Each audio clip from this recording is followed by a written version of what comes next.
Hi, friends. It's Queen Alita. I'm back today with another message from the Lord. So I just want to welcome you all back to the channel and welcome to anyone who is new. Today's message is, I think it's going to be very personal for whoever it's meant for, and it's really going to be an exciting message. I'm very excited about this one for whoever it's meant for. So yeah, I had the dream on July 23rd, 2023. So this past weekend. So, like I said, welcome. And if you're new, it's important to note that not every prophetic message that I share is meant for you.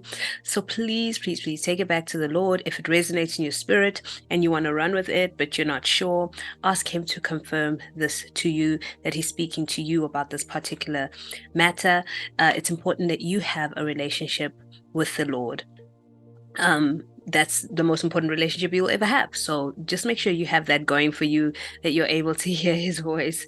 And listening to messages like this is really just more of confirmation as opposed to you just looking for prophetic message after prophetic message. It's so important that you hear his voice directly. And I know that for some of you this will be confirmation, but if you have any questions, please take them back to the Lord as well. He will answer those questions for you with absolute grace and accuracy. So, yeah, it's all about that relationship. So, like I said, this is going to be an exciting one.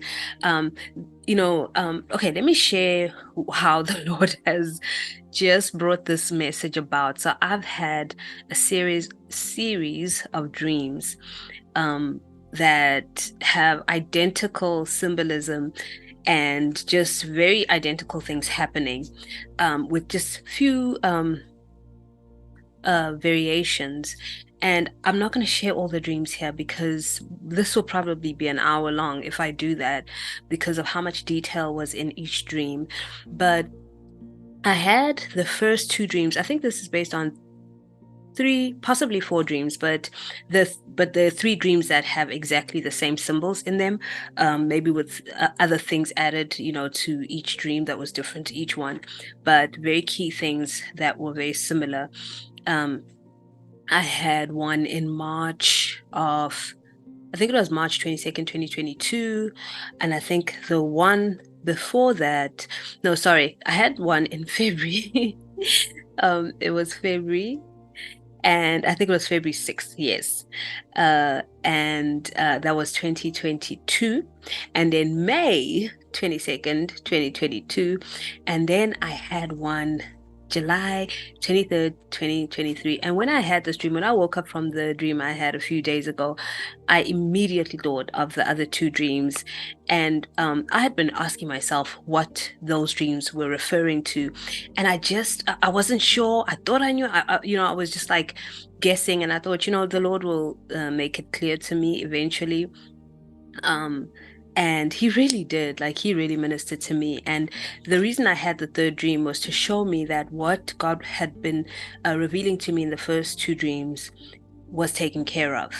So, the way the Lord wants me to minister to you today is to help you get to the point where you will get confirmation that things are dealt with, just like I did with the third dream. Okay. So, I think as I go along, I will share little bits of the other two dreams, but let me share the dream that I had on Sunday. I believe it was Sunday. So, in this particular dream, right, I had been sleeping. I was in my bed and I'd been sleeping, and I remember waking up. That was very distinct in the dream. I woke up and I was looking for this baby, right? This baby's mother had just died, and I know that I had been dreaming about this baby, not just in that, like when I'd just woken up. I had been dreaming about this baby a lot. And so I went to another room in the house, and there were certain people there who I shall not name. I know them very well in waking life. They all appeared in the other two dreams, maybe except for one, but they all represent the same thing. And the person whose baby it was um, in this dream had died, right? And so I was there to claim the baby. I went to go get the baby. I found one of the people, dressing the baby up or whatever, just changing the nappy. And I just proceeded to take the baby. Okay, this baby was probably about 2 years old, between the ages of 1 and 2. Um, and the reason I say that is because physically the baby was about 2 years old, but the development of the baby was definitely not at the right level. So there was I don't know if neglect is the right word to use, or just not the right person raising the baby. Okay, so I took the baby and nobody could do anything about it. Nobody fought me. Nobody tried to say, hey, where are you taking the baby? Leave the baby. The baby's not yours. Nobody said that to me. I claimed that baby and I told them, I said, I'm going to take this baby because I've dreamt so much about this baby. Like, this baby's mine now. And I went with the baby. There was no resistance, and went back to my bedroom and fell asleep again. I woke up after a few hours and I panicked because I thought, oh no, I fell asleep and the baby was awake. Where's the baby? And I thought, I'm sure my mom must have taken the baby for safety. And this is another key symbol that was present in the other two dreams, was my mom was there, but she was always someone in the background. I didn't interact with her in any of the dreams. It was just the other people who I interacted with, yeah, like I just mentioned. But my mom in all the dreams was just always in the background. Her presence was there, and I just knew that she was it felt good to have her there. I mean, my mom and I do have a good relationship in waking life, but it was different, right? So I thought that she had taken the baby to keep the baby safe from falling off the bed. So I wasn't really panicked. I just knew that I fell asleep and I was worried. So I got out of the bed and started to walk towards like the foot of the bed. And then I noticed a bump. So I kind of put my hand on it and I realized, oh, the baby's here. So the baby had like crawled to where the feet normally go, right? On the bed. So I uncovered the baby, like I removed the duvet cover. And as I did that, the baby almost fell, but I quickly, grabbed her. But then I saw myself like playing with the baby, like she was rolling around on the floor and I was tickling her and she was just laughing. And she was a big baby. She was just well developed physically. So physically she had grown, but she wasn't speaking. I could tell that, the development wasn't where it was supposed to be.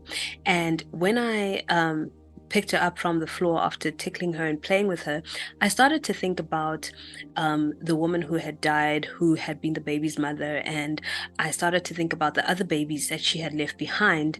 And I thought there were two. So I was really worried, like, who's going to take those babies?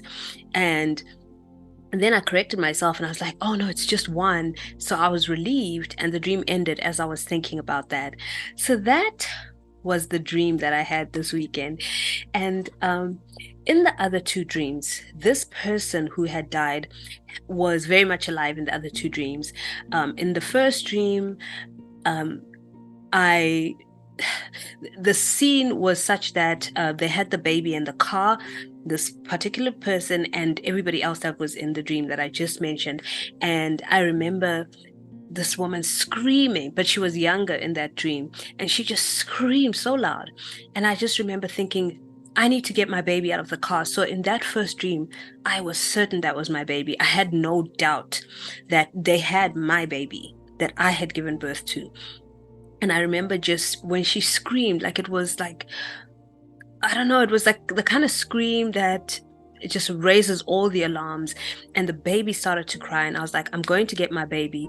And the sense I got in that dream is that these people had been raising my baby and I hadn't been there. It's like I had given birth to the baby and they had taken the baby and were taking care of it. So I immediately went to the car, opened the door, took the baby out, no resistance. Nobody could tell me, where are you taking that baby? Like there was just not even like looking back like, oh, she's taking the baby. I just took my baby. Like there was nothing anybody could do. And she was so tiny in that dream, really, really tiny. I'm just trying to think which dream it was. It was a second dream where the baby was neither a boy or girl. But in this particular dream, it was a girl, and in the third dream, it was a girl. So first and second dream, I just had a sense that it was a girl. Anyway, so she was so tiny, and I just remember just feeling so bad for just not being there to breastfeed her, to take care of her in her early days. And I was just like, it's okay. We're gonna get our connection back. And I was just speaking to her, and a lot of other things happened in that dream. Like I said, we'll be here forever if I go into detail. In the second dream, I had seen the baby as well in a car with these same people, and but this time, the baby was. So in the first dream, I knew the baby was mine. In this dream, I didn't. In this dream, I was like, "Oh my goodness, I love this baby," and I just wanted to take the baby from that car seat, just like the first dream. But this time, I didn't take the baby. I just kind of held the baby and played with her. But her hair was not her hair. She had like, I guess you could call it a wig or a weave, but it was ugly. It was like almost like wires. And it reminded me of a poem that I used to know back in high school, a poem by Shakespeare called My Mistress's Eyes. I think it's a sonnet, it's one of his sonnets. But in that poem, he describes her hair as, man, I forget how he describes it, but the image I always had was just like wire. So this baby had hair like that. Um, and I didn't take the baby with me in that dream, but a lot of significant things happened in that dream. Where the Lord helped me understand what the baby meant in all the dreams. So now I had this dream on Sunday where this person who had been the mother of the baby had died, and I just claimed the baby, and nobody was going to stop me, and nobody tried. So it's very rare that the date of a dream stands out to me. I do often look at the date, and if it doesn't really speak to me, I don't even go there. But this dream that I had on Sunday, again, I really hope Sunday was the 23rd. But anyway, so it was July 23rd, 2023. When I wrote it down, I wrote 7/23/23, and that immediately jumped at me. Excuse me. So the number 7, right, represents completion or spiritual perfection. And it's related to completion with regards to warfare. It has to do with a weapon. Let me just quickly go to the guide. So this is a meaning of numbers guide based on the Hebrew numbers and the Bible. So 7, which is written as Zayin, is completion or spiritual perfection. Zayin is a weapon in Hebrew. The perfect weapon is the sword of the Spirit, by which spiritual warfare is accomplished, right? And then we just have here 2 Corinthians 10 verse 4, which says, "For the weapons of our warfare are not carnal." This is a big clue, right?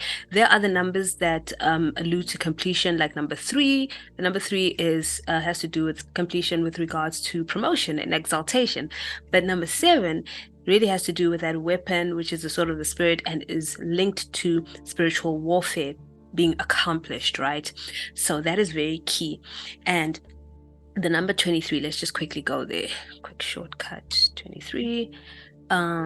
23 is death and resurrection life, which I knew right off the bat, but I wanted to read a little bit of this to you. So to write 23 in Hebrew, they wrote 2 Hebrew letters, which is Kaf and Gimel. These signify the open palm in the act of lifting up. In this case, lifting up from death. So 23 is the number of death and resurrection life. Very, very important. So what the Lord is showing you through this dream is that there's something that has been stolen from you, and it's a blessing. Babies in dreams tend to represent blessings, and because the Bible does say children are a blessing. I think it's in Psalms, forget which Psalm it is, but it talks about children being a blessing. So when you dream of having a baby, most of the time in a dream, it talks about a blessing, not every time, but most of the time, right? So there's something was stolen from you, some blessings or a blessing, a very particular, let me not generalize this message. This is a very specific message today. There is a blessing that was stolen from you. This is not something that is is replaceable, like in a good way. um this is something so big and so important in your life that the Lord had given to you. You saw this thing come to pass, you birthed it, okay? Like, just like in that first dream, I knew that was my baby. I didn't have a doubt, I didn't have a question. I had birthed this child. And when that scream came and my baby started crying, I took my baby. And so it was something has been stolen from you. And the Lord is showing you that you need to pray. You need to claim this thing back. In the third dream, I claimed it back, even though it appeared as though I wasn't the mother. But the Lord linked me back to that first dream and He said, "This is yours. It's always been yours." And when I looked at the progression of the baby and how in the first dream it was so tiny, just newborn size, infant, and in the second dream, I forgot to mention this, but it was like more of a 6 months to I don't know if it was quite a year yet, but somewhere there after the age of 6 months.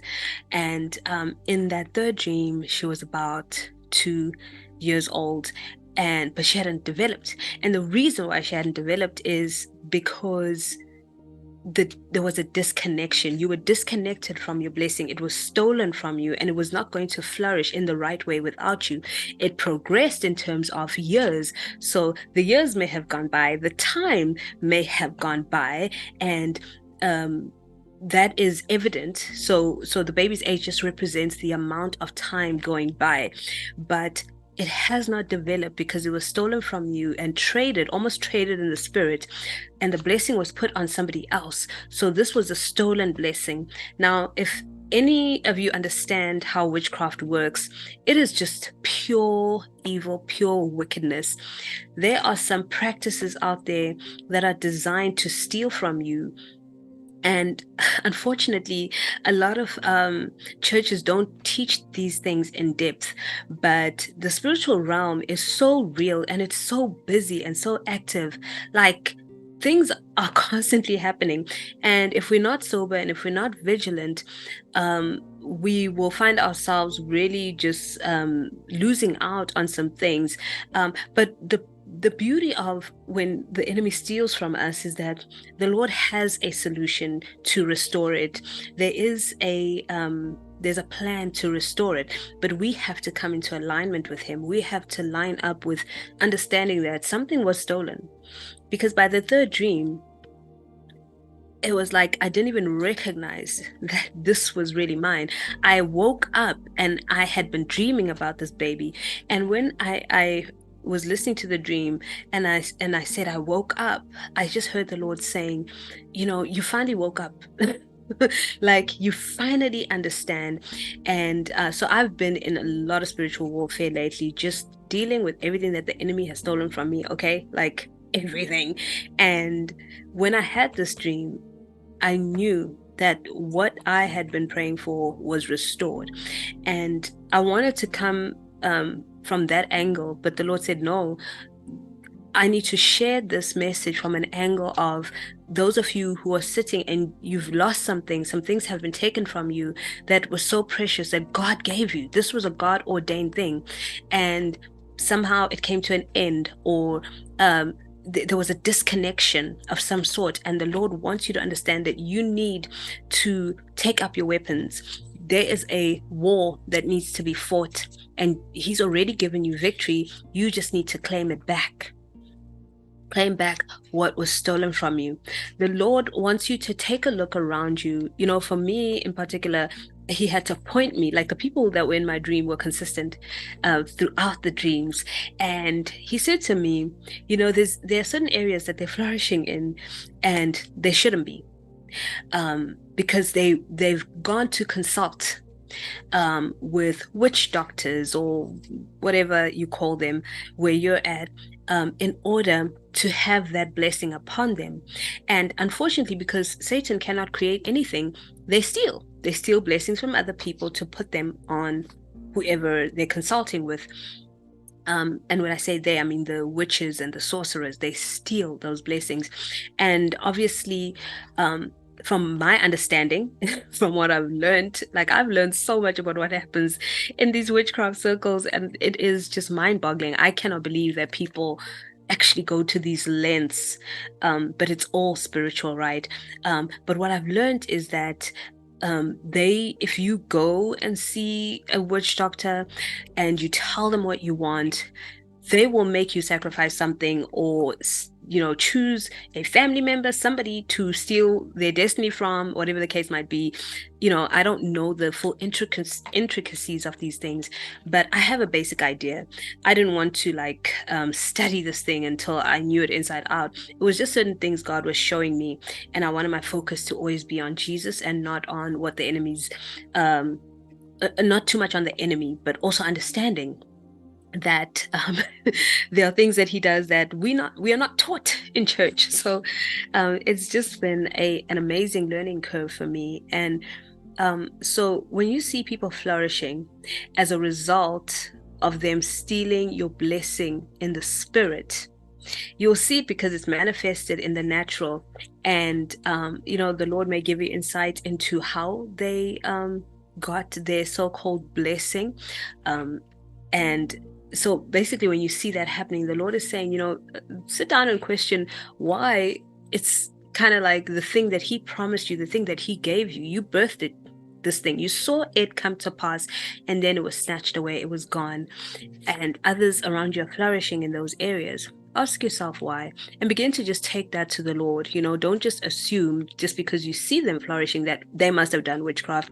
They may just be blessed. Okay, so take it to the Lord, ask him to reveal it to you, and make sure that you are paying attention to your dreams. The Lord has been so consistent with me on this matter to give me 2 dreams last year and 1 this year, just to show that, hey, you finally paid attention, and this thing is done. Just the symbolism of the mother, the woman. It's so hard because I know who she is, and it's I don't want to put people's names out there. She had passed away in the dream. It's not that she's actually going to pass away in waking life, no, but it's their works are dead. They cannot there's no more life in the witchcraft that they've done. Okay, a death has occurred, and the resurrection of life is in you. You're the one who gets back the thing that was stolen, that had supposedly or seemingly died for you, is now being resurrected to you. And now you're going to have the task of nurturing this blessing to where it's supposed to be, because you were not there to be able to do that. It was stolen from you. And now the Lord is saying, yes, the years or the months, however long it's been, have passed by, but I'm restoring this thing to you. I just need you to come into agreement with me and to fight for what's yours. I think I will do a video tomorrow just detailing how to fight, or at least how I did before I got this dream. Because when the Lord gave me this dream, I was still thinking, I still needed to fight. But then he showed me 7:23:23, and he said, it's done. Like, your warfare is complete in this. I just gasped. I was like, oh my goodness, you're telling me it's done? And he's like, it's done. It's restored. The very fact that this was the dream where the person had passed away, their works are now dead, and this baby is restored to you. You've claimed it back. Nobody could stop you from claiming it back because it was yours to begin with. They have no legal right to hold onto this thing, even though they may have made blood sacrifices or whatever rituals they may have done to steal this thing from you. They really are suffering a huge loss, and that's the symbolism of this woman passing away, is suffering a huge loss, not necessarily physical and actual death at all. So I just want to say that if this is your word, really ask God to help you come before him, come to his throne room, come boldly before the throne of grace, and take back Ask him to help you take back what was stolen from you, because this is, like I said, it's a big thing. It's not a minor thing. This is a thing that changed your life when God gave it to you, and you were headed one way, and all of a sudden it was snatched away for whatever reason. And the Lord is saying he wants to restore it to you. He wants you to understand that this thing is yours, and you may have even believed that maybe it was not meant to be. Maybe I was never supposed to make this decision or birth this thing, but really you were. You really, really were. And this even goes in line with the message that I put out. I think it's called "You Already Know." And if you have been doubting, I believe that the Lord wants you to stop doubting and to come into agreement with the fact that this is your blessing, and take it back. It's as easy as taking it back. In the dream, I just took my baby. Nobody could stop me. Nobody even tried. There was no resistance, because they really have no power. The enemy has no power over you. Okay? Jesus gave you power to trample on serpents and scorpions. Okay? And really, I believe what the Lord wants you to understand is that there's a certain like spiritual promotion that he's given you, that you are supposed to be at a certain level, but because of the deception of the devil, because of the devil using people to make certain decisions about you, therefore stripping you away of this very blessing, it looks like you are in a lower position, right? And the scripture that the Lord gave me really does echo this very well. If I can just get to it quickly, it's Ecclesiastes 10 verse 5 to about 9, I think. Okay, so it reads as follows: there is an evil I have seen under the sun, the sort of error that arises from a ruler. Like I said, people have made certain decisions about you because of only what they see, but not only because of what they see, because the enemy influenced them and they were open and susceptible to being influenced by the devil. So fools are put in many high positions. I'm not reading anymore. Somebody that was not supposed to be in your position is in your position. Somebody who was not supposed to have your blessing has been enjoying your blessing, and they're not even doing right by that blessing, because, like I said, in the dream, the baby was not developed, was not at the level in terms of development that she should have been, in terms of she wasn't saying words. I just could tell. I just knew in the dream. All right, so I'm just going to continue reading. So fools are put in many high positions, while the rich occupy the low ones. You have been put in a low place. You have been removed from your position, whatever that position is, because of the works of the enemy, because of witchcraft, sorcery, and just evil. Verse 7, I have seen slaves on horseback, while princes go on foot like slaves. Whoever digs a pit may fall into it. Whoever breaks through a wall may be bitten by a snake. Now, this part is really for those wicked people. Sorry, my nose is itchy. The witches, the sorcerers, and I believe this is what the Lord is showing them. This is almost like a promise from the Lord for those workers of iniquity and wickedness and evil. Whoever digs a pit may fall into it. Whoever breaks through a wall may be bitten by a snake. Whoever quarries stones may be injured by them. Whoever splits logs may be endangered by them.